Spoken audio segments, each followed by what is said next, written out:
When it comes to modified Supras, the world has seen its fair share of outrageous builds, from wide-body monstrosities that look like they have escaped from a comic book to meticulously engineered high-horsepower monsters capable of making Bugatti owners sweat. The A80 Supra has been the canvas for more tuning experiments than almost any other car out there. But among the sea of tuned Supras, one build stands above the rest, not just because of its sheer performance, but because it completely reimagines what the Supra could be. Enter the Abflug Schwarzer, a one-off wildly transformed A80 Supra that looks like it belongs in a cyberpunk fever dream, rather than a Toyota showroom. But let's first talk about the Supra and then move on to this car a bit later in the video. So, the Supra name has long been revered in Japan, with roots tracing back to the Celica Supra of the late 1970s. But it was the A80 introduced in 1993 that cemented its reputation as one of the greatest Japanese sports cars ever made. This was largely thanks to the 2JZ GTE, an inline-six engine so over-engineered that even today, tuners are still discovering new ways to extract ridiculous power from it. Hollywood, video games, and the internet elevated the A80 Supra to legendary status. But long before that, it had already captured the imagination of the tuning world. And while many went down the traditional path of upgrading turbos, slapping on wide-body kits, and bolting on ludicrous wings, Abflug had other plans. They weren't interested in just making the Supra faster, they wanted to completely redefine what it could be. At the heart of this transformation was Akira Tamura, the car's owner, who had one simple yet absurd goal: to create an A80 Supra that didn't just look different, but looked like it had come from a parallel universe where Toyota built supercars to rival Ferrari. To achieve this, he turned to Abflug, a Japanese tuning house known for producing some of the most extravagant body kits on the market. But Tamura wasn't interested in anything off the shelf. He wanted something no one had ever seen before, and Abflug delivered.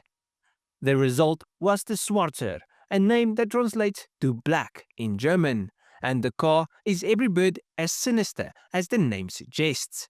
Almost every panel was stripped off the original Supra and replaced with custom-built sculpted fiberglass pieces designed to give the car a low, wide and aggressive stance.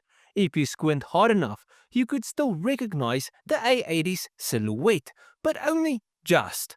From the rear, it's almost unrecognizable thanks to the Ferrari 360 Modena taillights and a massive diffuser that, funnily enough, was originally designed for a Ferrari as well. The front end is just as dramatic, with custom HID headlights, an angular nose, and intakes that look like they belong on a Le Mans prototype. The transformation didn't stop with the bodywork though. Abflug fitted the car with European taste, adjustable dampers, and stiffer springs, giving it handling to match its exotic looks. The brakes were upgraded to an endless racing kit, ensuring that it had enough stopping power to rein in the beast lurking under the hood. And that beast, of course, is the 2JZ GTE, but not as Toyota had intended. The engine was sent to renowned Japanese tuner Paintroof, who proceeded to work their magic. The factory block remained, but just about everything else was upgraded. Ported and polished heads, beefier camshafts, and a massive thrust T7833D turbocharger transformed the already capable 3-liter inline-six into a fire-breathing monster.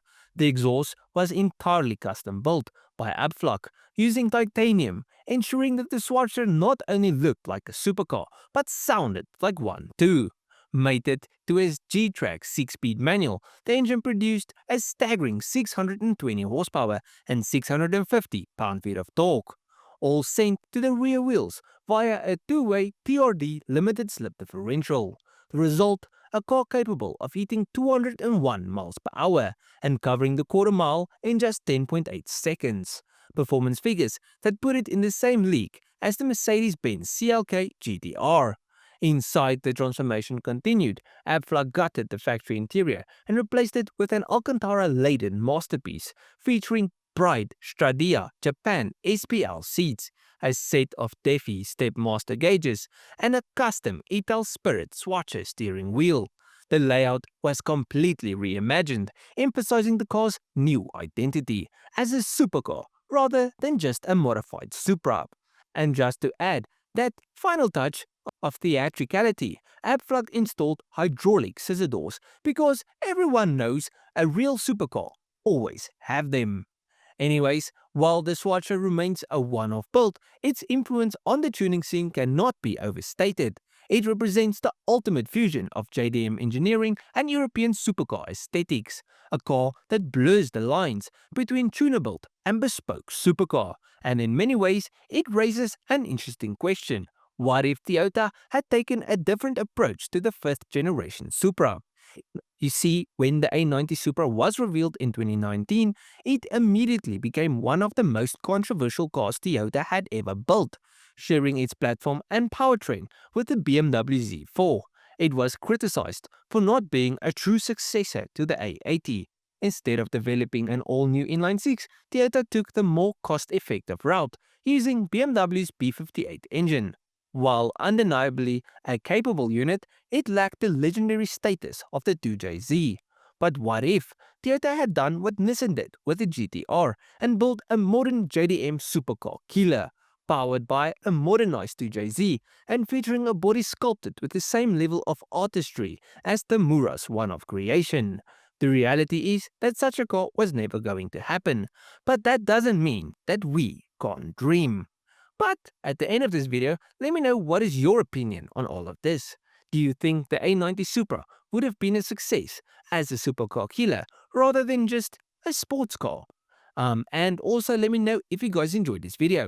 If you guys did enjoy it, please leave a like and subscribe to the channel. And if you guys did like it, you'll most probably enjoy most of my other stuff. So just go to my channel, see if there's someone else I like. I'll check you guys in the next one. Cheers,